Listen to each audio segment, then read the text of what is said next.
Hello नमस्कार.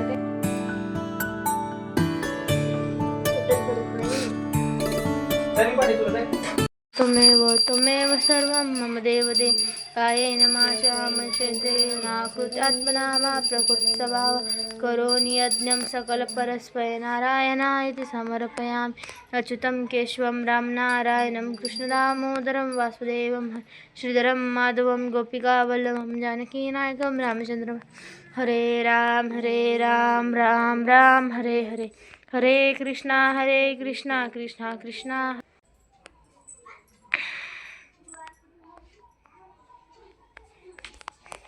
वेळ आहे. 2-4 दिवस झालं व्हिडिओ वगैरे काही काढलेलं नाही येतं. तर आज काय केलेलं आहे, आज स्वामींच्या पारायणाचा 5वा दिवस आहे. तर स्वामीला काही नैवेद्यच बनवणं व्हायला, जो पण आपला आहे तोच मी दाखवत असते. आणि हे केले खडी साखरेचा वगैरे जो असेल तो दाखवत असते. आज पण स्वयंपाक तो साधाच असला.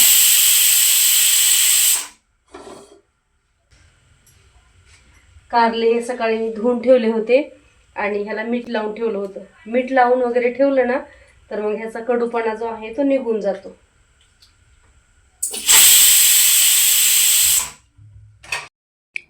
ज्यावेळेस तुम्ही असे कारले चिरून मीठ लावून ठेवले ना त्यावेळेस तुम्ही काय करता, त्याचं ज्यूस वगैरे इझिली काढू शकता. जसं की तव्यावर टाकून तुम्ही फ्राय करू शकता. ते मी तुम्हाला पुढे सांगतेच कसं करायचं असतं, कसं केलेलं आहे आपण ते सुद्धा तुम्ही बघितलेलं आहे. त्यामुळे थोडंसं जरा उजाड असं वाटतं घरामध्ये. तसा कितीही उजाड करा, रिंग लाईट वगैरे लावा, काही करा, तो अंधारच वाटायचा.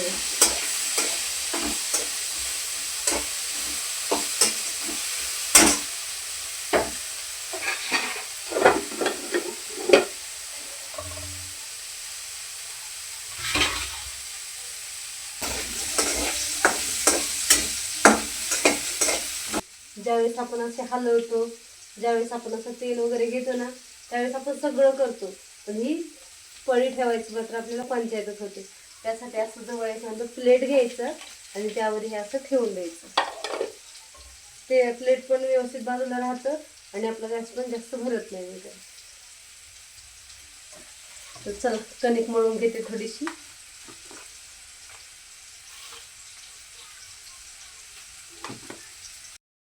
सर्दीनं पूर्ण वाट लागली नाही तर नाही, आणि आता सर्दी झाली ना पूर्ण वाट लावून टाकते.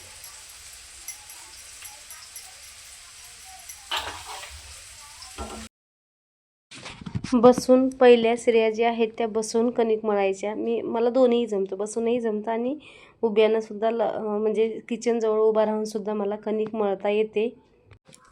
पण जास्त करून खाली बसूनच मळून घ्यायची, कारण त्या उंड्यावरती म्हणजे असं म्हणतात की भार पोचतो, उंडा जास्त खसखशीत असा मळला जातो.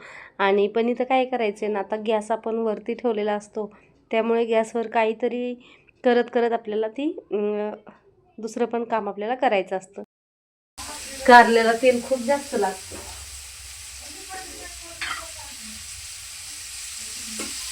तुम्हाला पण लागतं का असं?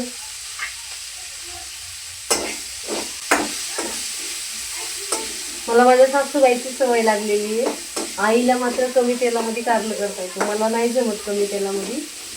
मी फ्रायच करते, जास्त असं एकदम ओले वाटण्याचं वगैरे पण नाही करत. पण ते मला नुसतं फ्राय करायला सुद्धा तेल जास्त लागतं, कारण तेल तळल्यासारखं ते भाजून काढत असतं, तेव्हा त्याचा कुठं कडूपणा जातो आणि ते कडू लागत नाही. आईची पद्धत वेगळी, मी ती पण तुमच्या संग शेअर केलेली आहे आणि ती मस्त आहे. पण त्याचा आपल्याला वेगळं ज्यूस वगैरे काढावं लागत नाही. त्याचबरोबर असं जास्त वेळ भाजत बसावं पण लागत नाही. थोडंसं वेळ वाफळून घेतलं की लगेच त्याचं काय होतं, कडू पाणी सगळं निघून जातं. आई काय करते, करायच्या अगोदर काय करते, चिरून ठेवते आणि त्याला थोडंसं मीठ लावते आणि नंतर थोडंसं वाफळून घेते. काय म्हणत होती ग? काय म्हणत होती? तुम्हाला काही बोलत होती का? तर चला, एका हाताने सुद्धा कणिक मळायची सवय मला लागलेली आहे. पहिलं दोन्ही हाताने कणिक मी जास्त करून मळत होते, पण घाईच्या टायमिंगमध्ये ही असं काम करायची सवय मला कधी लागून गेली मला सुद्धा कळलेलं नाही आहे. असं तुम्ही पण मळता का एका हाताने कणिक, का तुम्हाला पण नाही जमत दोन्ही हाताने कणिक मळल्याशिवाय? कधी कधी दोन्ही हाताने चांगलं कणिक मळल्याशिवाय चपाती आपल्याला करता येत नाही. पण कशीही कणिक मळायची असू दे, मला आता एक हाताने सुद्धा मळता येते आणि दोन्ही हाताने सुद्धा जमते. पहिले खूप 2 हाताने उंडा तेवढ्याशिवाय कणिक मळता येत नव्हती, पण आता सवय झाली. घाई घाई काम करताना सगळ्या सवयी हळूहळू बदलत जातात आपल्या. ज्यावेळेस सगळंच आपण पद्धतशीर एकदम निश्चितीनं करत बसतो ना, त्यावेळेस त्या सवयी आपल्या मोडत नाहीत. पण ज्यावेळेस आपण पटपट करण्याच्या नादामध्ये वेगवेगळ्या सवयी आपण लावून घेतो. केसांच्या बाबतीत पण माझं तसं झालेलं आहे. रोज घाई घाई तसंच आवरा निघा म्हणजे तेल लावायची सवय जी आहे ना पूर्णच मोडून गेलेली आहे. आता पहिलं काय करायचं, डोकं धुतलं त्या दिवशी पूर्ण म्हणजे भांगोभांग तेल लावायचं. आईपासूनच सवय होती, आई पण लावून द्यायची. नंतर मग मला याची सवय होती, पण आता पूर्ण मोडी तेल लावायची सवय. आणि आजकाल केसांचे जे प्रॉब्लेम होतात ते त्यामुळेच होतात. कुठला विषय कुठं पण जातो ना बोलत बोलत आपला. चला, तुम्हाला बोलत बोलत थोडंसं कणिक पण मळून घेतली. वरण सुद्धा शिजलेलं आहे माझं आणि कारलं सुद्धा फ्राय होत आलेलं आहे.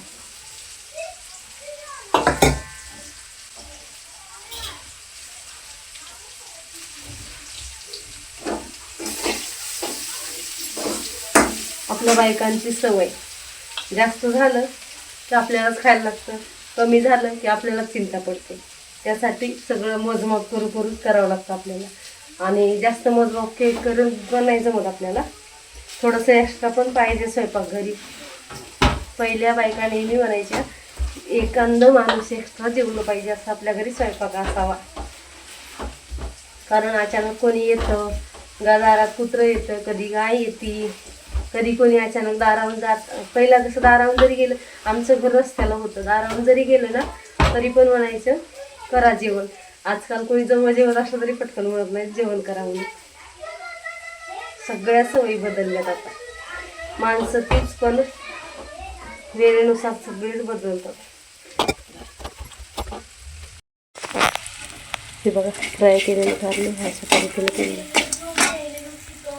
इथं वरण शिजलेलं आहे, एकीकडे भात झालेला आहे आणि कारलं बघा, फ्राय केलेलं कारलं एवढं मस्त झालेलं आहे ना, जसं की आपण ओव्हनमध्ये फ्राय करतो तसं झालेलं आहे. कडक मस्त असं बघू शकता तुम्ही.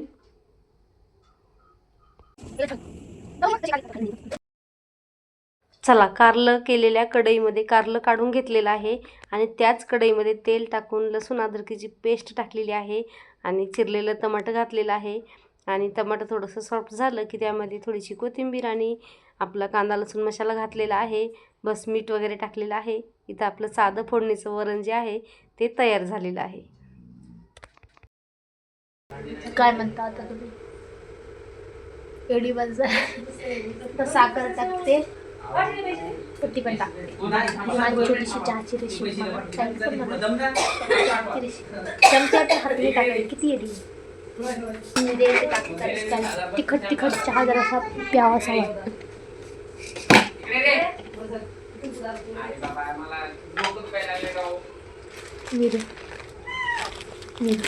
दोन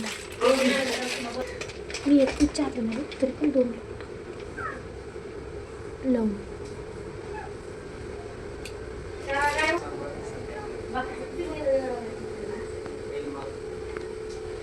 दालचिनी झालेला आहे. आता उतरून ठेवते. आता या चपात्या करायच्या. तिच्यात माझ्याकडून बघा, त्याच्यामध्ये माझ्याकडून बघा इकडं एक मिरा पडलाय आणि इकडे एक लवंग पडली.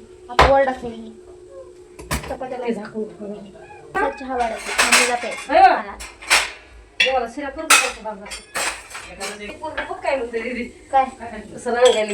माहिती आहे. हा म्याव म्याव म्याव म्याव करायला रांगायला सगळी मांजरीची आठवण आली असेल. तर शिरा करते, ह्याच्यातच करते खीर जर शिऱ्याची. तर रेडी आहे आपला चहा. या प्यायला किती मस्त दिसतोय ना असा. पण तरी पण आमची चहा पावडर चेंज झाली, आम्हाला ती आवडली नाही. वेगवेगळं काहीतरी ट्राय करायचं असतं. चला चहा पिऊया. रात्रीचा चहा. अगं चल ना. नको मला. कोण पेणार आहे? कोण पेणार आहे? जेवढं पाहिजे तेवढं. पप्पा चहा प्यायचं का? आई आज आमच्या मॅडमनी एका पोरीला विचारला मराठीच्या मॅडमनी. तर चला ही मस्त मी काय केलेलं आहे, थोडासा 1 चमचाभर रवा जो आहे तो हलवून घेतलेला आहे आणि त्यामध्ये दूध टाकून साखर टाक काय केलेली आहे, थोडीशी नैवेद्यापुरती खीर केलेली आहे. एका वाटीत बसेल एवढीच खीर केलेली आहे.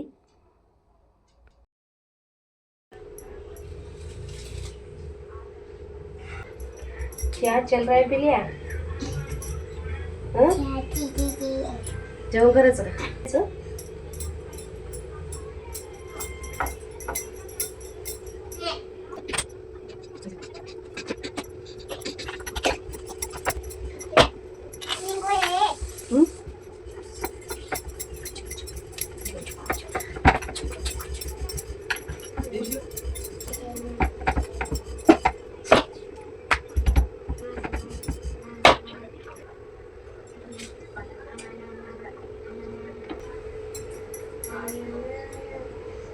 मम्मी इस काय असते ग?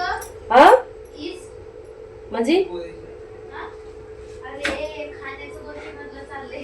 ते नाही का, ते जर टाकलं ना इस्ट, त्याच्यानेच ते पिझ्झाचा डो बनतो, त्याच्यानेच ब्रेड बनतात. नरम टेस्टी एकदम रुई की तरह कि आपको मैदे के ब्रेड की कमी महसूस सक्सेसफुली आहे हे. इसे बनाने के लिए पूरे पानी में हम डालेंगे चीनी और इन्स म्हणतात ते नाही का, केक मध्ये टाकतात फिर इसमें डालेंगे इशेन्स म्हणतात त्याला. करके ढककर रख देंगे ईस्ट म्हणलं होतं. नाही इशेन्स म्हणतात करेंगे तो पानी हल्का गर्म होना जे चाहिए. केक मध्ये टाकतात तेच.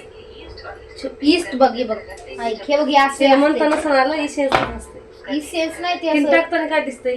ईस्ट और ईस्ट ये को ऐसे. मिक्स करके ढककर रख देंगे जब तक कि रिसर्च गोल गोल करते छोटे जाऊ. छोटे.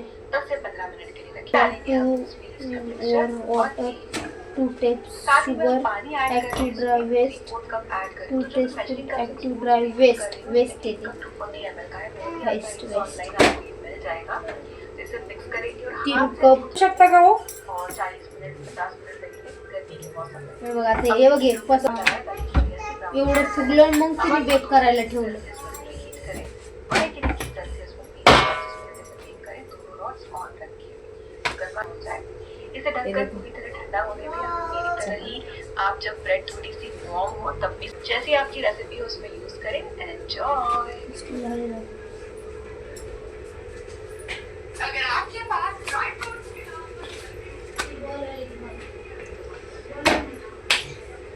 चला बाय बाय.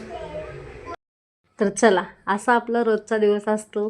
तर तुम्हाला कसं वाटला, तुमच्या इथं कसं असतं रोजचं, म्हणजे रोजचं वेगळं लाईफ असतं आणि आपण काहीतरी करण्यासाठी थोडंसं वेगळं करतो पण ते आपल्याला हे होत नाही.